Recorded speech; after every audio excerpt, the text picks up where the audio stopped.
Hi, gang, it's Hexy.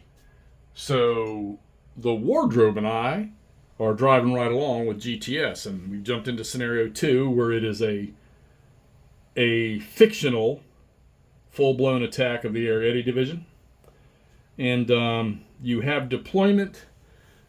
You can choose to deploy A, B, C, or D for the Italians. And I think there's some rule where they could possibly pop up an E, but so we had to decide what we're going to do, and I decided that I was going to do a focused or consolidated attack from C and D right up the road. Looked like minefield activity was minimal, and I was going to try to race that armor in there and try to get in contact as fast as I could. All of their units have either truck or track that they can move on, so they should be able to fly up in there pretty quick. And then on the French side, you get all these AT gun units, and you have some of them are.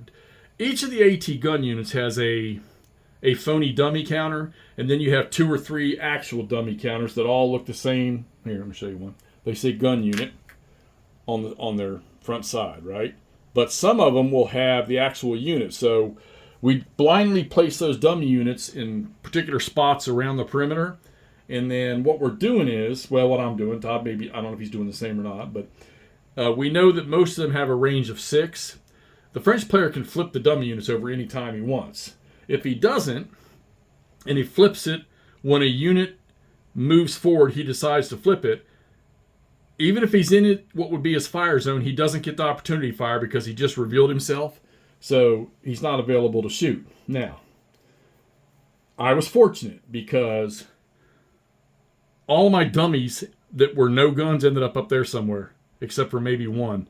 So I had an AT gun here, AT gun here, AT gun here. There's an AT gun there, and then I've already mounted up a couple on trucks and started moving them this way. And let me tell you something. None of this infantry has been engaged with anything yet. I got 4 artillery batteries or whatever they may be sitting right here, spread out through the middle of the camp. And they've counter battery fired one time on the German or the Italian artillery, which is in a park. And they did suppress one. But that's about all they've done. I'm not seeing where artillery is so powerful yet in this game. Working on it, but I'm not seeing that they're that powerful. German artillery was able to cause a cohesion hit on this anti-tank gun right here, and they had trying to get barrage markers on them. That has not been easy either. However, these 2 anti-tank guns and this guy sitting back here, they have just rained hell on the 132nd Corazzani or whatever unit that is of these tanks, which I tried to race up the road. So they've already lost. There's already 2 units right there. So there's 4 steps of armor lost right there. So, but this is through 2 turns of the game. You got to push with the Italians because your victory points are step losses or unsuppressed units inside on the fort hexes, which you see there's a lot of them they can get into. If they can get on there, stay unsuppressed, then you're going to get victory points for that. So we're pushing in. Hopefully this infantry is going to arrive. And some of these anti-aircraft guns are going to get up here where they can provide some pretty decent direct fire.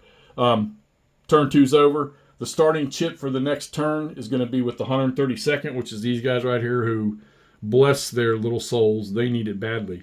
So there you go. GTS, no question of surrender, GTS Scenario 2. We're through the 0900 and 01100 turn on the 27th of May. We'll update you as we go. Talk to you soon.